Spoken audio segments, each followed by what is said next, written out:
Silchar news 24 এ আপনাদেরকে স্বাগতম জানাই। আজ হলো 22 ফেব্রুয়ারি শনিবার। আজকের কয়েকটি বিশেষ গুরুত্বপূর্ণ খবর নিয়ে আসলাম। আজকের প্রথম খবরটি হলো দেশের কোটি কোটি কৃষক সকলদের জন্য এসেছে একটি ভালো খবর। যে সকল কৃষকেরা পিএম কিষাণ সম্মান নিধি যোজনার অধীনে রয়েছে সকল কৃষকেরা আগামী 24 ফেব্রুয়ারি তারিখে পিএম কিষাণের 19 নং কিস্তির টাকা লাভ করিবেন। আগামী 24 ফেব্রুয়ারি দুপুর 2 ঘটিকার সময়ে কৃষকেরা পিএম কিষাণের অধীনে 2000 করে টাকা লাভ করিবেন বলে কেন্দ্রীয় সরকার থেকে জানানো হয়েছে। আপনারা পিএম কিষাণের 18 নং কিস্তির টাকা লাভ করেছিলেন নাকি কমেন্টে নিশ্চয়ই জানাবেন। এদিকে দেশের মাননীয় প্রধানমন্ত্রী নরেন্দ্র মোদী আগামী 24 ফেব্রুয়ারি তারিখে অসমে আসিবেন। প্রধানমন্ত্রী নরেন্দ্র মোদী অসমে এসে ঝুমুর বিনোদনী এবং একটি রোড শো এবং ব্যবসায়িক প্রদর্শনী এবং অ্যাডভান্টেজ আসাম 2.0 উদ্বোধন করিবেন বলে জানানো হয়েছে।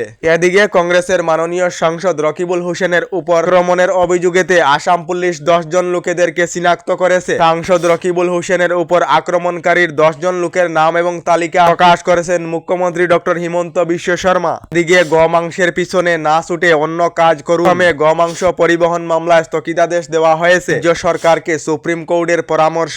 পরিবহন মামলায় অসম সরকারকে সুপ্রিম কোর্টের তরফ থেকে পরামর্শ দেওয়া হয়েছে গোমাংসের পিছনে না ছুটে অন্য ভালো কাজ করুন রাজ্য সরকারকে সুপ্রিম কোর্টের তরফ থেকে বলা হয়েছে বলে খবর এসেছে।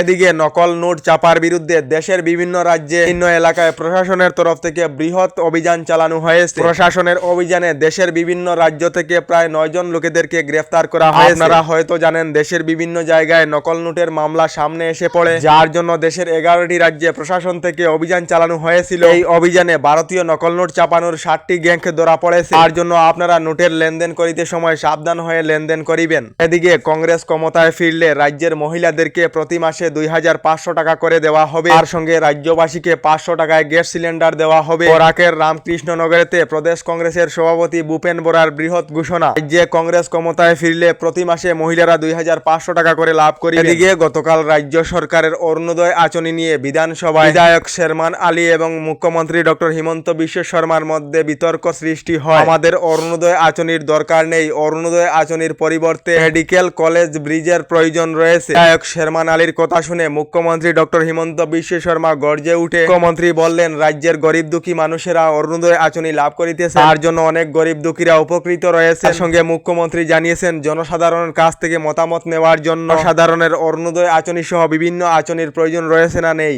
আপনাদের রাজ্য সরকারের অরুণোদয় আঁচনির প্রয়োজন রয়েছে না নেই কমেন্টে নিশ্চয় জানাবেন। এদিকে জল জীবন মিশন আঁচনির উপরে এসেছে একটি বিশেষ খবর। জল জীবন মিশন আঁচনি নিয়ে গতকাল বিধানসভায় উত্তাল সৃষ্টি হয়েছিল। গতকাল রাজ্য দলের সভাপতি অখিল গগৈ বিধানসভায় পিএইচই ডিপার্টমেন্টকে লুটমার ডিপার্টমেন্টের নাম দিয়েছে। অখিল গগৈ জানিয়েছেন টাকা খেয়ে শেষ, কিন্তু এখনো রাজ্যের অনেক এলাকায় জল জীবন মিশন আঁচনির অধীনে এক ফোঁটাও জল দেওয়া হয়নি। মুখ্যমন্ত্রী জল জীবন মিশন আঁচনির উপরে তদন্ত করিতে লাগে বলে জানিয়েছেন অখিল গগৈ। এদিকে রাজ্যের যে সকলেরা এখনো পর্যন্ত সরকারি গড় লাভ করেননি শীঘ্রই সরকারি গড় লাভ করিবেন। নতুন করে রাজ্যের 3,88,000 লোকেদেরকে সরকারি গড় প্রদান করা হবে। সরকারি গড়ের তালিকায় নাম থাকা এবং জিওটেকিং সম্পূর্ণ হওয়া প্রতিটি গরিব দুঃখী পরিবারে লাভ করিবেন সরকারি গড় বলে ঘোষণা মুখ্যমন্ত্রী ডক্টর হিমন্ত বিশ্ব শর্মা। শীঘ্রই রাজ্যের 3,88,000 লোকেরা লাভ করিবেন সরকারি গড় বলে রাজ্য সরকার থেকে জানানো হয়েছে। তারা সরকারি গড় লাভ করেছেন না কমেন্টে নিশ্চয় জানাবেন। দিকে রেশন কার্ড নিয়ে এসেছে একটি বিশেষ খবর। এই 2024 এবং 25 বছরেতেই রাজ্যের অনেক লোকেরা নতুন রেশন কার্ড লাভ করেছে। নতুন বছরে অসমের মুখ্যমন্ত্রী ডক্টর হিমন্ত বিশ্ব শর্মা জানিয়েছেন যে প্রায় 66,62,603টি পরিবারে এই ফেব্রুয়ারি মাসেতে বিনামূল্যে